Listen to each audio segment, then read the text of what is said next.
ಪ್ರೀತಿಯ ದ್ವಿತೀಯ PUC ವಿದ್ಯಾರ್ಥಿಗಳೇ, ಎಲ್ಲರಿಗೂ ಕೂಡ ಮತ್ತೊಮ್ಮೆ ನಮ್ಮ ಯೂಟ್ಯೂಬ್ ಚಾನಲ್ಗೆ ಸ್ವಾಗತವನ್ನು ಕೋರುತ್ತಿದ್ದೇವೆ.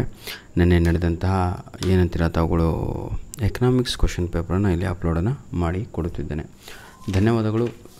ಈ ಒಂದು ಕ್ವಶನ್ ಪೇಪರು ಪ್ರೀತಿಯ ವಿದ್ಯಾರ್ಥಿಗಳೇ ಬಹಳ ಇಂಪಾರ್ಟೆಂಟ್ ಆಗಿರುತ್ತೆ.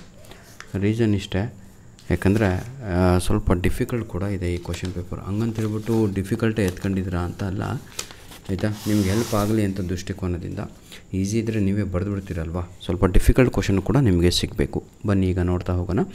ಈ ಮೊದಲನೇದಾಗಿ ಈ ಒಂದು ಪ್ರಶ್ನೆ ಪತ್ರಿಕೆಯನ್ನು ನಮಗೆ ಕಳಿಸಿಕೊಟ್ಟಂತಹ ಸಾನಿಕಾ ಅವರಿಗೆ ಧನ್ಯವಾದಗಳು, ಜೊತೆಗೆ ಅಜಯ್ ಕುಮಾರ್ ಅವರಿಗೆ ಧನ್ಯವಾದಗಳು, ಹಾಗೂ ವಿಜಯ್ ಕುಮಾರ್ ಅವರಿಗೂ ಕೂಡ, ವಿಜಯ್ ಎಂ ಅವರಿಗೂ ಕೂಡ ಧನ್ಯವಾದಗಳು. God bless you my dear children. ಈ ಒಂದು ಕ್ವಶನ್ ಪೇಪರ್ ದಾವಣಗೆರೆ ಜಿಲ್ಲೆದಾಗಿರುತ್ತೆ. Which of the following is an example of micro economics ಅಂತ ಇದೆ. ಸರಿಯಾದ ಉತ್ತರ ಪ್ರೀತಿಯ ವಿದ್ಯಾರ್ಥಿಗಳೇ 100% ಸರಿಯಾದ ಉತ್ತರ ಒಂದು ಆಪ್ಷನ್ ಬಿ ಆಗಿರುತ್ತೆ, ದಟ್ ಈಸ್ ಕನ್ಸ್ಯೂಮರ್ ಬಿಹೇವಿಯರ್ ಅಂತ. ಕ್ವಶನ್ ನಂಬರ್ 2 ನೋಡೋದಾದರೆ the equation of budget line is dash ಅಂತ ಇದೆ. ಇದಕ್ಕೆ ಸರಿಯಾದ ಉತ್ತರ ಬಂದು ಆಪ್ಷನ್ ಸಿ ಆಗಿರುತ್ತೆ. Question number 3 the functional relationship between inputs and output is called as dash ಅಂತ ಇದೆ. ಮೂರನೆಯ ಪ್ರಶ್ನೆಗೆ ಸರಿಯಾದ ಉತ್ತರ ಬಂದು ಆಪ್ಷನ್ ಬಿ ಆಗಿರುತ್ತೆ. Question number 4 a book seller sells 30 books at the price of 10 each. The revenue of the seller is dash ಅಂತ ಇದೆ. ಅಯ್ಯೋ ದೇವರೇ, ಎಂತೆಂಥ ಈಸಿ ಕ್ವಶನ್ ಕಣ್ರಿ ಇದು. 10 × 30 300 ಅಲ್ವಾ ಆನ್ಸರು. 4th ಕ್ವಶನ್ಗೆ ಸರಿಯಾದ ಉತ್ತರ ಆಪ್ಷನ್ ಸಿ ಆಗಿರುತ್ತೆ. The firms earn super normal profit as long as the price is greater than the minimum of dash ಅಂತ ಇದೆ. 5ನೇ ಪ್ರಶ್ನೆಗೆ ಸರಿಯಾದ ಉತ್ತರ average cost is the right answer. ಈಗ ನಾವು ಫಿಲ್ ಇನ್ ದ ಬ್ಲ್ಯಾಂಕ್ಸನ್ನು ಸ್ವಲ್ಪ ನೋಡ್ತಾ ಹೋಗೋಣ. ಬನ್ನಿ. Method of adding to individual demand curves is called dash. 6ನೆಯ ಪ್ರಶ್ನೆಗೆ ಸರಿಯಾದ ಉತ್ತರ horizontal summation is the right answer. Question number 7 in the long run of all inputs are dash ಅಂತ ಇದೆ. 7ನೆಯ ಪ್ರಶ್ನೆಗೆ ಸರಿಯಾದ ಉತ್ತರ variables is the right answer. Question number 8 price taking behavior is the distinguishing characteristics of dash market ಅಂತ ಇದೆ. 8ನೆಯ ಪ್ರಶ್ನೆಗೆ ಸರಿಯಾದ ಉತ್ತರ ಬಂದು perfect competitive is the right answer. Question number 9 in a labor market dash are the suppliers of labor ಅಂತ ಇದೆ. 9ನೆಯ ಪ್ರಶ್ನೆಗೆ ಸರಿಯಾದ ಉತ್ತರ ಬಂದು house holds is the right answer. Question number 10 a part of the revenue is paid as dash of the for the service rendered by land ಅಂತ ಇದೆ. 10ನೆಯ ಪ್ರಶ್ನೆಗೆ ಸರಿಯಾದ ಉತ್ತರ ರೆಂಟ್. ವಿದ್ಯಾರ್ಥಿಗಳೇ, ಏನಾದರೂ ಉತ್ತರಗಳು ತಪ್ಪು ಕಂಡು ಬಂದಲ್ಲಿ ತಾವುಗಳು ಕಮೆಂಟ್ ಮುಖಾಂತರ ಅದನ್ನು ತಿದ್ದಬಹುದಾಗಿದೆ. This is your YouTube platform. You can change the answers if answers are wrong. Match the following positive economics ಅಂತ ಇದೆ. ವಿದ್ಯಾರ್ಥಿಗಳೇ, ನನ್ನ ಪ್ರಕಾರ ಇದಕ್ಕೆ ಆನ್ಸರು 2 ಅಂದ್ಕೊಂಡಿದ್ದೆ, ಆದರೆ ಕ್ವಶನ್ ನಂಬರ್ ಎಗೆ ಫಸ್ಟ್ ಆನ್ಸರೇ ಆನ್ಸರು ಅಂತ ಮಕ್ಕಳು ಹೇಳ್ತಾ ಇದ್ದಾರೆ. ದಯವಿಟ್ಟು ಎ ಬಿ ಎರಡೂ ಕೂಡ ಅದನ್ನು ಇದು ಮಾಡ್ಕೊಳ್ಳಿ, ಯಾಕಂದರೆ ಯೂನಿಟರಿ ಎಲಾಸ್ಟಿಸಿಟಿ ಆಫ್ ಡಿಮ್ಯಾಂಡಿಗೆ ಫಂಕ್ಷನಿಂಗ್ ಆಫ್ ಮೆಕ್ಯಾನಿಸಮ್ ಅಂತಲೇ ಹೇಳ್ತಾ ಇದ್ದಾರೆ. ಹಾಗಾಗಿ ಎ ಬಿನಲ್ಲಿ ಸ್ವಲ್ಪ ಡೌಟ್ ಇದೆ, ಅದನ್ನು ತಾವುಗಳು ಟೆಕ್ಸ್ಟ್ ಬುಕ್ ಮುಖಾಂತರ ನೋಡಿಕೊಳ್ಳಿ.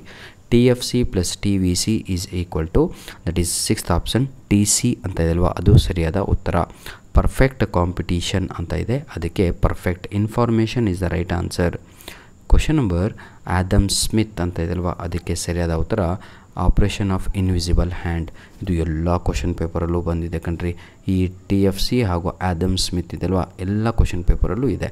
ಬನ್ನಿ ಈಗ 1 ಮಾರ್ಕ್ ಕ್ವಶನ್ಸ್ಗಳನ್ನು ನೋಡ್ತಾ ಹೋಗೋಣ. Answer the following questions in a 1 word or sentences ಅಂತ ಇದೆ. Give an example for market economy ಅಂತ ಇದೆ. ಬರೀ USA ಅಂತ ಬರೆದ್ರೂ ಕೂಡ 1 ಮಾರ್ಕ್ ಸಿಗುತ್ತೆ. ಯುನೈಟೆಡ್ ಸ್ಟೇಟ್ಸ್ ಆಫ್ ಅಮೇರಿಕಾ ಅಂತ. MRS ಅನ್ನು ಎಕ್ಸ್ಪ್ಲೇನ್ ಮಾಡಿ ಅಂತ ಇದೆ. Marginal rate of substitution is the right answer.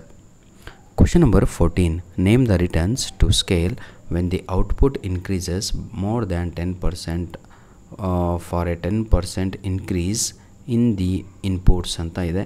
Question number 14ಗೆ ಸರಿಯಾದ ಉತ್ತರ ಪ್ರೀತಿಯ ವಿದ್ಯಾರ್ಥಿಗಳೇ, ಅದಕ್ಕೆ ಇನ್ಕ್ರೀಸಿಂಗ್ ರಿಟರ್ನ್ಸ್ ಟು ಸ್ಕೇಲ್ ಅಂತ ಇದಲ್ವಾ, ಅದು ಸರಿಯಾದ ಉತ್ತರ ಆಗಿರುತ್ತೆ. Question number 15 what is normal profit ಅಂತ ಇದೆ. ನಾರ್ಮಲ್ ಪ್ರಾಫಿಟ್ ಅಂತ ಹೇಳಿದರೆ it is the amount of money business earns, okay, after deducting all in the cost from its total revenue, that is called ಏನಂತೀರ ನಾಮಿನಲ್ ಪ್ರಾಫಿಟ್. ಕ್ಷಮಿಸಬೇಕು. Question number 16, what is equilibrium price ಅಂತ ಇದೆ. Equilibrium price is the market price at which the quality of goods supplied is equal to the quality of goods demanded. That is called equilibrium price ಅಂತ ಹೇಳುತ್ತೇವೆ. ಧನ್ಯವಾದಗಳು. ನಿಮ್ಮ ಪ್ರೀತಿ ವಿಶ್ವಾಸ ಸದಾ ಹೀಗೆ ಇರಲಿ.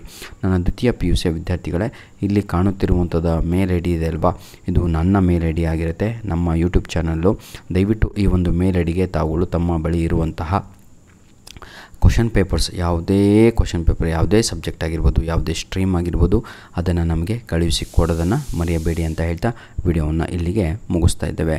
ಆದರೆ ವಿದ್ಯಾರ್ಥಿಗಳೇ, ಒಂದು ರಿಕ್ವೆಸ್ಟು, ಪ್ರತಿಯೊಬ್ಬರಿಗೂ ಕೂಡ ನಮ್ಮ ವಿಡಿಯೋಸ್ಗಳನ್ನು ವೀಕ್ ಆಗಿರುವಂತಹ ಮಕ್ಕಳಿಗೆ ಶೇರ್ ಮಾಡಿದರೆ ಪಾಪ ಖುಷಿಯಾಗಿ ಹೋಗಿ ಎಕ್ಸಾಮ್ ಬರ್ಕೊಂಡು ನಿಮ್ಮನ್ನು ನೆನೆಸ್ಕೊಂಡು ದೇವರೇ ನನ್ನ ಚಡ್ಡಿ ದೋಸ್ತು ಹೆಲ್ಪ್ ಮಾಡಿದ್ದಾನೆ ಅಂತ ಅಂದ್ಕೊಳ್ತವೆ.